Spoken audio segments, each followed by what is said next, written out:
Hello, and welcome to another podcast episode.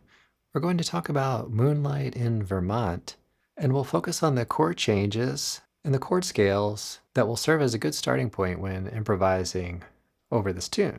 I'll mention too that I just released a chord melody video lesson this past Saturday on the Johnny Smith arrangement, so be sure to check that out if you haven't already. And a bit of an announcement, I've just started a Substack where I'll be writing articles and lessons and giving you some visual content on some of these things that I'll be talking about in the podcast and elsewhere. So if you happen to be listening to this and have a screen available, you can follow along and look at the shapes I'll be referencing. The link to that is down in the description below. So as we dive into this, I'm guessing that most folks have worked on the five fingerings on the guitar.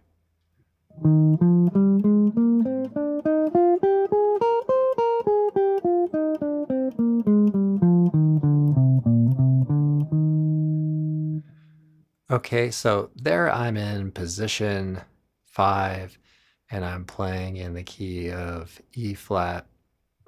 So if you're familiar with all that and that's going all really well, we're going to be getting more specific with the notes within a fingering or two and really trying to see what sounds consonant at a given moment and what sounds dissonant at a different moment. And this will change as the chord scale progresses. So one thing I'd recommend doing after you listen to this talk is set up iReal Pro or an equivalent program with a single chord and get to know how each one of the notes in these fingerings interact with the chord sound with the rhythm section. Okay, so let's dive right into E flat 6. Now I'm playing E flat 6/9 there. I'm going to change it up to simplify. So E flat 6. So we have that shape really that I just played, but we have these tones which are going to be very consonant on the chord sound. And then we have some other tensions or tones that are non-chord tones. Okay, so we have basically the major scale, Ionian, and then we're getting to know how each individual note, each one of the 7 notes interact with the chord. And then getting to know, okay, 4 notes from the chord and 3 notes that are really outside of the chord. Okay, our next chord is the C minor 7. Now, this is pretty interesting because the C minor 7 actually has all the same notes as the E flat 6. The E flat 6 could even be seen as the first inversion of a C minor 6. But our root note has moved from E flat for the E flat 6 to a root note of C. Okay, so same note collection, but different root notes. And then we're still pulling from that same group of 7 notes. And then the tensions.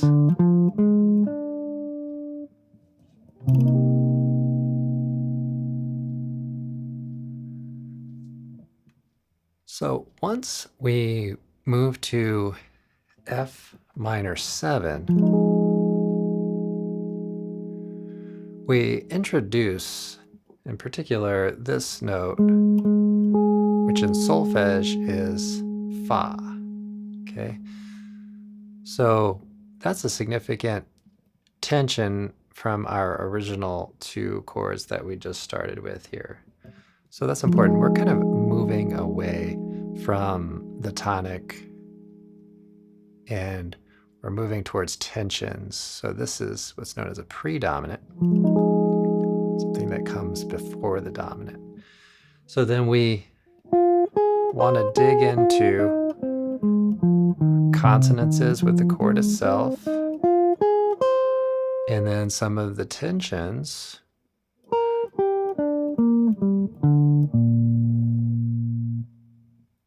with that chord. So again, same 7 notes, same key signature. Let's move on to the 5 chord. So we just had a 2, 5. So now we're keeping Fa from solfege. And now we don't have Do any longer. We have T. And that forms a tritone, which is unstable in its sound. So it's going to want to push out to T and Do.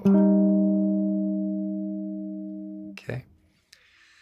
And now our chord, just relative to our key area, is fairly inherently unstable.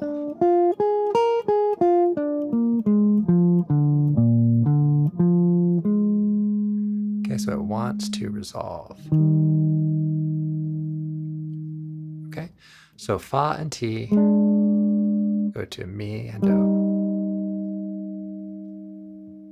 So again, as a practice suggestion here and a tip, spend a good amount of time on each one of these chords and really get inside the sound, because the scale is staying the same, but the harmony is shifting under our feet, so to speak. And so the consonances and dissonances are generally changing. And then a layer on top of that is that certain chords are going to want to resolve to other chords. So in particular, the B flat 7 will want to resolve to the E flat 6 or just E flat major. Okay, moving onward with the progression, we have another 1, 6, where we're saying, okay, that's pretty much kind of the same thing. The root notes are changing though, so that aspect of it is different. But our chord scales on an individual note basis are really kind of the same. Next, we go to D flat 7.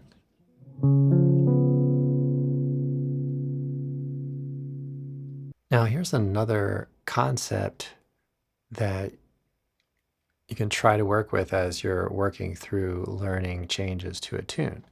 And one is to try to accommodate the essential chord tones, like in this case, the D flat and the C flat. Those are going to be outside of the key of 3 flats. And then do what you can to leave the other tones in place if it sounds natural and it works. Okay, so here we'll work with Lydian dominant, which is a mode of the melodic minor scale, in this case A flat melodic minor. Okay, so that's really the only chord in this A section where you really need to make some changes to the original note collection, the key of 3 flats. Now keep in mind, these are all starting points, so you can advance out from this and use some other chord scales, chord substitutions, or superimposition, or anything you like. Okay, let's move on to the B section. First, let's survey the chords in the key of E flat for a minute, or at least a few of them. We have E flat, F minor, G minor, and A flat major. So in this bridge, we're going to be working a little with the G and the A flat. Although we're going to go to G major, already indicating pretty strongly that we're in a new note collection. And when we survey this chord progression, we have a 2, 5, 1, 6.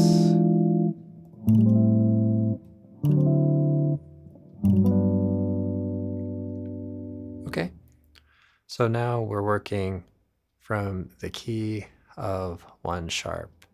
So in a sense, the parallel major of the key of the 3 chord. Since we counted up E flat, F, G, that chord is minor, but we're working from major. Okay, similar concept here. So we have a note collection, key of 1 sharp. We have A minor 7, so we want to really get into the arpeggio, understand where those tones are, understand what they sound like, and then be aware of where the tensions are and what those sound like. And your best way to really get into that is to have someone else play or vamp on a chord for you, or have a program do that, or record yourself with a looper pedal or a digital audio workstation, just playing a little pattern on a chord and then looping it. Okay, we get into D7, and it's the same kind of thing. Get into kind of the awareness of that. Okay, so we have our D7, D mixolydian, and then we're moving on to the G major 7. Now when you're practicing, also try to focus in on the root notes of chords.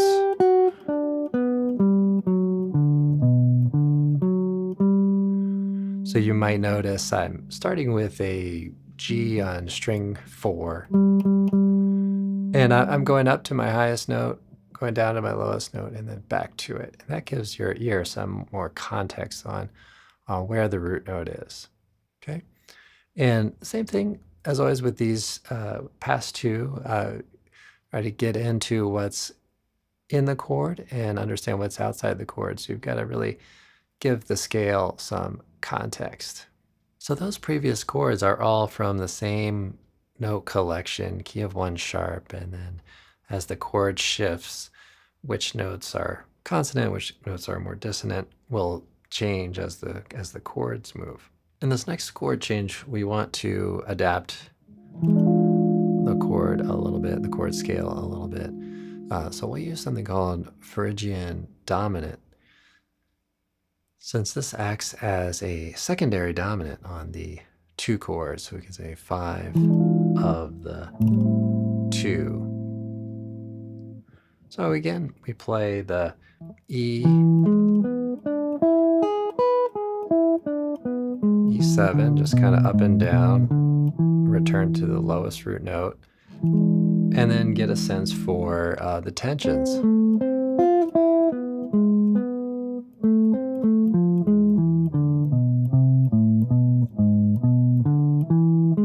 And then try to understand how it wants to resolve into the A minor again. So in the bridge, we basically transpose that up 1/2 step. So we go to the key of the 4 chord. Again, we get a 2. So we just want to get inside that whole shape, understand the tensions a little. To the E flat 7, dominant 7th chords. Once you get these down, these chord scales, there's a lot that you can explore as far as different chord scales that'll offer more tension. But it does have a little inherent tension inside, like we talked about earlier with the T and the Fa. So T and Fa will tend to want to resolve to Do and Mi.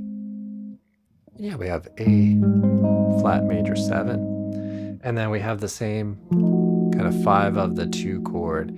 So again, Phrygian dominant, that's a mode of the harmonic minor.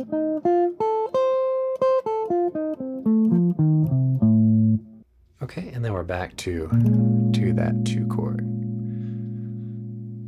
All right, and then finally at the end of the B section, we have B7 with a flat 9. And we'll work a little with that concept that we talked about earlier, which is to make the change for what needs to be done. So we have a flat 9. So we can take the E flat major scale and simply lower C to a C flat. And we get Mixolydian flat 9. And this is a mode of the E flat harmonic major. And as a reminder, these are suggested starting points with these. You'll always have to keep your ears open for what the chordal player may be suggesting and adjust into something different if you need to. Okay, so we have the B flat arpeggio, B flat 7, and then we have some tensions.